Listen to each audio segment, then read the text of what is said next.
Assalamualaikum dan hai kepada semua penonton. Kembali lagi kita dalam pengembaraan bersama iRobotik, robot berautonomi dengan kecerdasan buatan. Pada episod kali ini, kita akan melakukan objektif kedua iaitu pergerakan asas iRobotik. Untuk objektif kita pada hari ini, robot akan melakukan 9 pergerakan bebas di mana iRobotik tidak akan mengikut sebarang garisan. Antara pergerakan asas bagi iRobotik termasuk lurus ke hadapan iaitu straight forward, lurus ke belakang straight backward, pusing ke kanan turn in place right, pusing ke kiri turn in place left, seterusnya belok ke hadapan kanan steer forward right, belok ke hadapan kiri steer forward left, belok ke belakang kanan steer backward right, belok ke belakang kiri steer backward left, dan akhir sekali berhenti iaitu stop movement.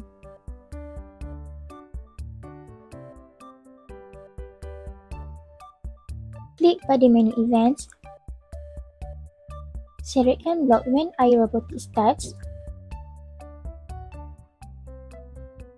kemudian klik pada menu Basic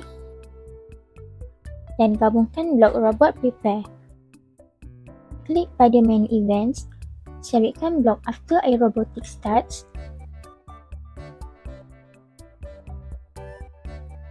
klik pada menu Basic, gabungkan blok Basic Movement,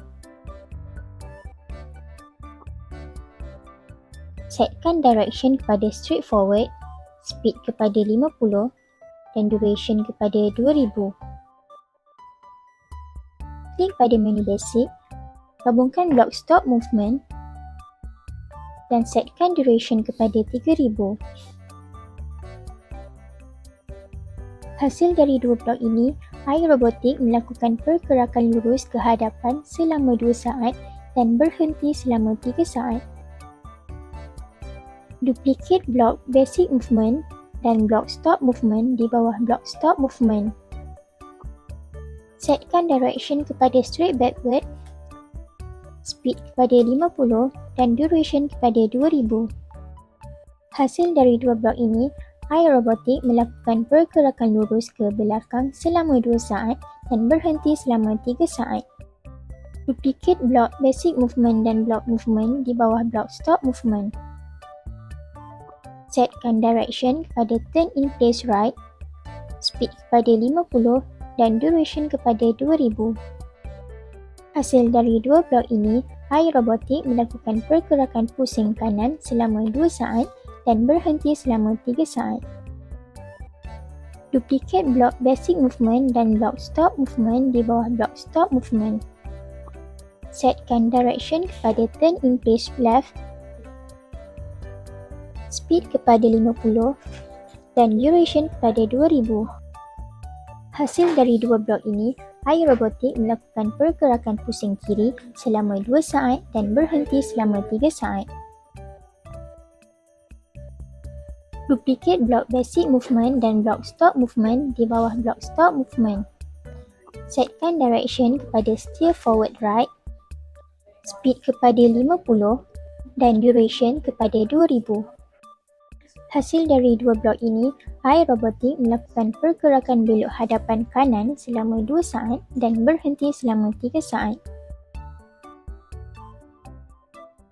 Duplicate blok Basic Movement dan blok Stop Movement di bawah blok Stop Movement. Setkan direction kepada Steer Forward Left, speed kepada 50 dan duration kepada 2000. Hasil dari dua blok ini, iRobotik melakukan pergerakan belok hadapan kiri selama 2 saat dan berhenti selama 3 saat.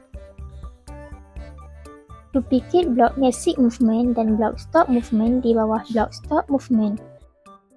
Setkan direction kepada Steer Backward Right, speed kepada 50 dan duration kepada 2000.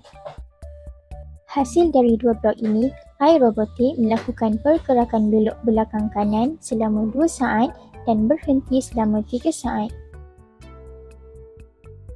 Duplicate blok Basic Movement dan blok Stop Movement di bawah blok Stop Movement.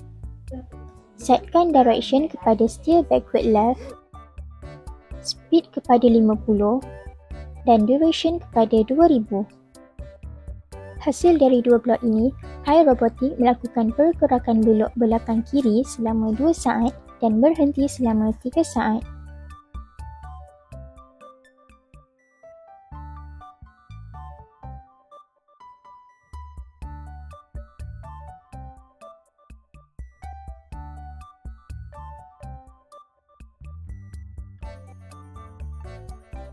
Akhir sekali, sambungkan iRobotik dan muat naik program.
Adakah iRobotik anda berjaya melakukan 9 pergerakan bebas? Jika ya, syabas dan tahniah, anda berjaya melengkapkan objektif kedua. Semoga anda terus bersemangat untuk meneruskan pengembaraan bersama iRobotik, robot berautonomi dengan kecerdasan buatan. Jumpa lagi di lain waktu. Terima kasih dan selamat maju jaya.